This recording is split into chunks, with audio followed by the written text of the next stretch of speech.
Imaginez un instant, on consulte son portefeuille d'investissement. Au milieu de quelques lignes vertes, il y en a une, rouge vif. Et là, une sorte de paralysie s'installe. Une petite voix qui murmure d'attendre, que ça va sûrement remonter, même si notre partie du cerveau sait bien qu'il faudrait peut-être couper les pertes. Ce dilemme, ce n'est pas un signe de faiblesse, ni un manque de compétences. Non, c'est le résultat d'une force psychologique incroyablement puissante, et souvent invisible, qui influence nos décisions financières bien plus qu'on ne le pense. Aujourd'hui, on va mettre en lumière ce mécanisme caché, comprendre d'où il vient, et surtout, apprendre à déjouer ses pièges pour prendre des décisions plus sereines. C'est la question. Vendre, c'est rendre la perte réelle, la concrétiser. C'est admettre qu'on a peut-être fait une erreur de jugement. Attendre, c'est s'accrocher à l'espoir, à la possibilité que notre décision initiale était la bonne, que le marché finira par nous donner raison. C'est cette tension entre la réalité douloureuse du moment et l'espoir d'un futur meilleur qui est au cœur de ce qu'on va explorer ensemble. Qu'on débute en investissement ou qu'on ait des années d'expérience, ce sentiment est familier. Il est partout, sur tous les marchés, pour tous les actifs. Cette hésitation, ce n'est pas un hasard, elle est en quelque sorte programmée en nous. C'est le fruit d'un biais cognitif qui est profondément ancré dans notre cerveau. Le comprendre, c'est la toute première étape pour ne plus en être la victime, mais pour apprendre à le gérer. Bon, alors entrons dans le vif du sujet. Pour comprendre pourquoi on agit comme ça, il faut d'abord explorer la nature même de la perte et son impact, qui est complètement disproportionné sur notre psychologie. On ne parle pas juste de chiffres là, on parle d'émotions. Et c'est seulement en comprenant ces émotions qu'on peut commencer à reprendre le contrôle.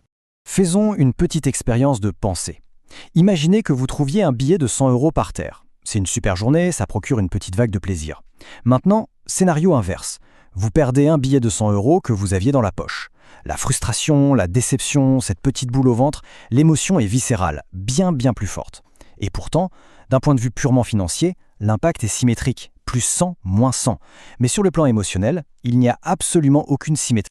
Les recherches en économie comportementale ont réussi à mettre un chiffre sur cette asymétrie, et ce chiffre est fascinant.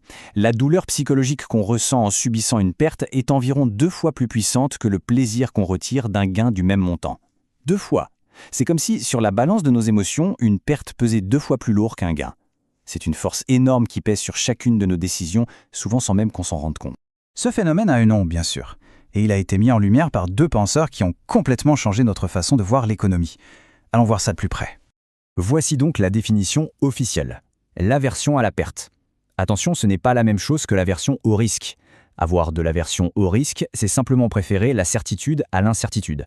L'aversion à la perte, c'est beaucoup plus spécifique. Ça concerne la façon dont on évalue les gains et les pertes par rapport à un point de référence. Et c'est cette asymétrie qui nous pousse à prendre des décisions parfois complètement irrationnelles. Les architectes de cette théorie, ce sont eux.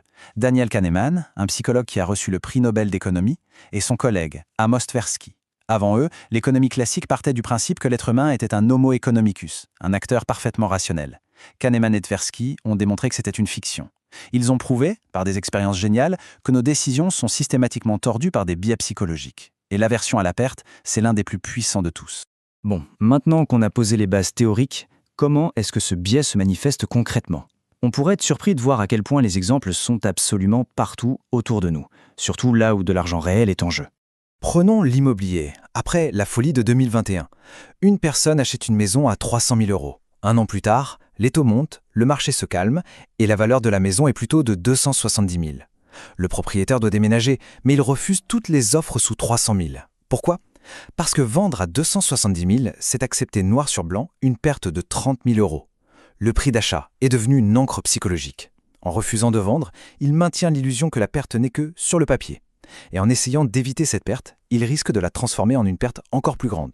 Sur les marchés financiers, le piège est encore plus classique. On appelle ça l'effet de disposition. Un investisseur achète 2 actions, A et B. L'action A prend 20%. L'investisseur, qui a peur de perdre ce gain, la vend rapidement pour sécuriser son profit. L'action B, elle, a perdu 50%. L'investisseur, paralysé à l'idée de réaliser cette perte, la conserve, en se disant « je vendrai quand elle reviendra à mon prix d'achat ». D'un point de vue logique, il faudrait faire exactement l'inverse. Mais d'un point de vue émotionnel, ça se comprend parfaitement. C'est là qu'on voit toute la puissance de ce. Et bien sûr, cet effet est comme sous stéroïde dans les marchés très volatiles, comme celui des cryptos. Après le grand marché haussier de 2021, on a eu le fameux crypto winter. De nombreux portefeuilles se sont retrouvés dans le rouge vif. Et l'aversion à la perte a cloué sur place un nombre incalculable d'investisseurs. Ils voient leur capital bloqué dans des actifs qui ont perdu 80 ou 90% de leur valeur, mais l'idée de vendre et de concrétiser cette perte massive est juste psychologiquement insupportable. Ils préfèrent s'accrocher à un espoir infime plutôt que de réallouer ce qui leur reste vers des projets plus prometteurs. Ok, reconnaître le guet, c'est une chose. Agir contre lui, c'en est une autre. Mais la bonne nouvelle, c'est qu'il existe des stratégies concrètes, des garde-fous qu'on peut mettre en place pour se protéger de nos propres instincts. Explorons ces solutions.